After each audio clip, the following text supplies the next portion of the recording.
वंशिका बेटा, आज तेरी शादी है। ये दिन तेरे जीवन में जितनी खुशी का है, उतना ही सब रस्मों और रिवाजों को ध्यान से निभाने का भी है। कहते हैं कि शादी की रात अगर किसी भी रस्म में कुछ भूल चूक हो जाए तो उसका खामियाजा जिंदगी भर तक भुगतना पड़ता है। इसीलिए तेरे ससुराल वाले तुझसे जो भी रस्म कराएं, उसे बहुत ध्यान से करना। ठीक है माँ, मैं ध्यान रखूंगी। लेकिन समझ नहीं आ रहा कि तुम मुझे समझा रही हो या डरा रही हो। जैसे तो पता नहीं, अगर कोई भी रस्म ठीक से नहीं की तो कौन सा भूत मेरे पीछे पड़ जाएगा। ऐसे अपशब्द मत बोल अपने मुंह से। शादी की रात को ऐसी बातें नहीं करते। अच्छा बाबा, ठीक है, चलो अब नीचे चलते हैं। पापा का फोन भी आ गया, नीचे बुला रहे हैं शायद। मधु अपनी बेटी वंशिका को लेकर नीचे आई, जहाँ पर फेरों के लिए मंडप सजाया गया था। पूरे रीति रिवाजों के साथ वंशिका की शादी संपन्न हुई और विदा होकर वो अपने ससुराल पहुंच गई। रात के लगभग 2:15 बजे उसके ससुराल में उसका स्वागत हुआ। उसने चावल के कलश को गिराकर घर में प्रवेश किया, मगर जैसे ही चावल जमीन पर बिखरे तो उनका रंग गहरा लाल हो गया, जैसे उनके भीतर किसी का खून समा गया हो। हे भगवान, ये कैसा अनर्थ है। आज से पहले तो मैंने ऐसा कभी नहीं देखा कि कलश से गिराए गए चावल का रंग बदलकर ऐसे सुर्ख लाल हो गया है। कहीं किसी रस्म में कोई चूक तो नहीं हो गई हमसे। ये तो बहुत बड़ा अपशगुन है। अरे क्या माँ, तुम भी, किसी ने मजाक किया होगा, कलर मिला दिया होगा चावल के अंदर। इतना क्यों सोच रही हो? वैसे भी सब बहुत थक गए हैं, तुम भी थक गई होगी, जाकर आराम कर लो। हम भी बहुत थक गए हैं। हाँ अनीता, अरे सब रस्में भी पूरी हो गई हैं, तो बच्चों को आराम करने दो और तुम भी चलकर सो जाओ। मैं बैठक में जाकर सो जाता हूँ। अरविंद की माँ अपने कमरे में जाकर लेट गई और उसके पिताजी कुछ मेहमानों के साथ बैठक में जाकर सो गए। अरविंद वंशिका को लेकर कमरे में आया। मम्मी की बातों को ज्यादा मत सोचना वंशिका, तुम्हें तो पता है ना, पुराने लोग थोड़े अंधविश्वासी होते हैं। कोई बात नहीं अरविंद, लेकिन पता नहीं क्यों मुझे कुछ अजीब सा लग रहा है, जैसे तो कुछ बहुत बुरा होने वाला है। और उन चावलों का गहरे सुर्ख लाल रंग में बदल जाना, इसका एक अंदेशा है।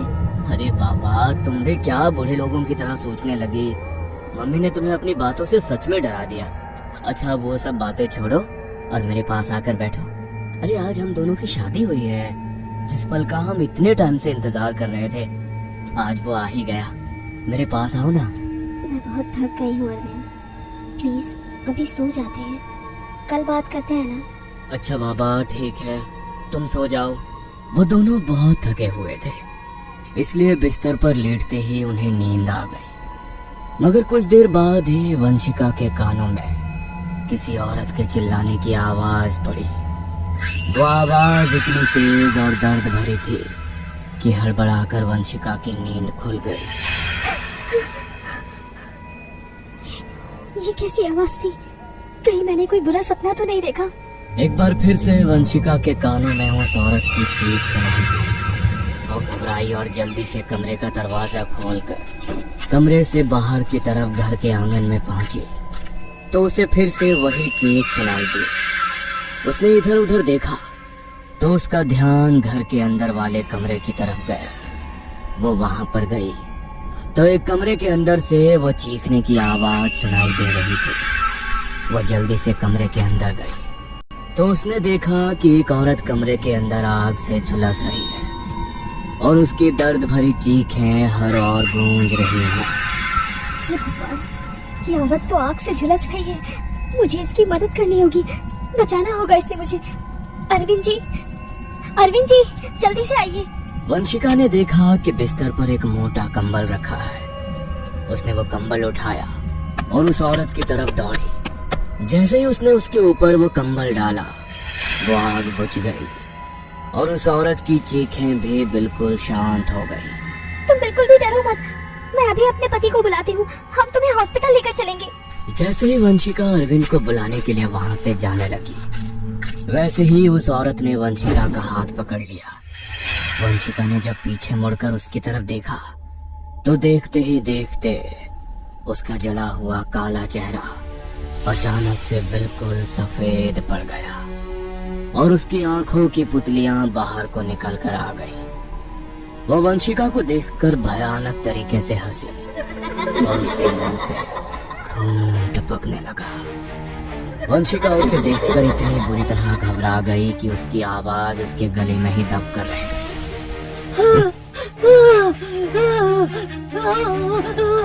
इससे पहले कि वंशिका कुछ कर पाती, वो औरत आगे बढ़ी और वंशिका के भीतर समा गई। वंशिका का शरीर अचानक से भारी हो गया और उसकी आंखें बिल्कुल सफेद पड़ गईं। उसने उस कमरे की अलमारी खोली और उसके अंदर से एक बोतल निकाली।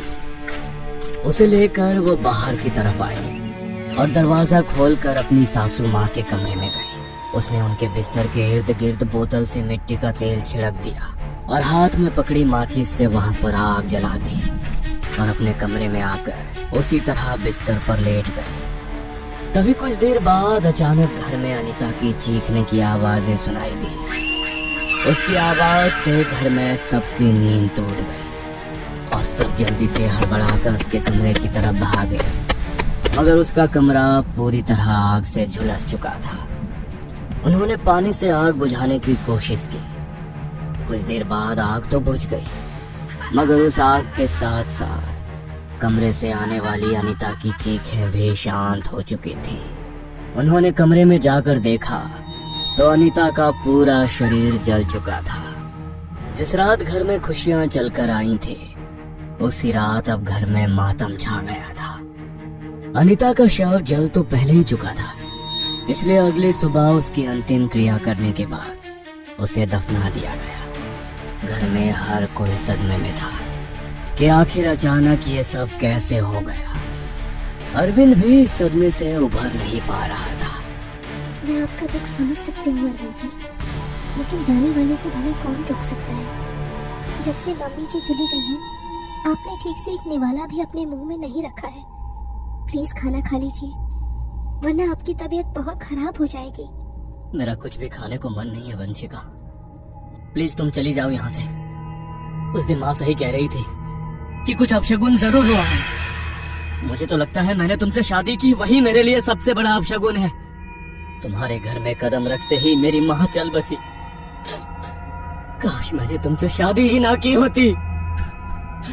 क्या आप कैसी बातें कर रहे हैं अरविंद जी? मैं आपका दुख समझती हूँ, लेकिन कम से कम अपने मुंह से ऐसी बातें तो मत कहिए। भला इसमें मेरा क्या दोष?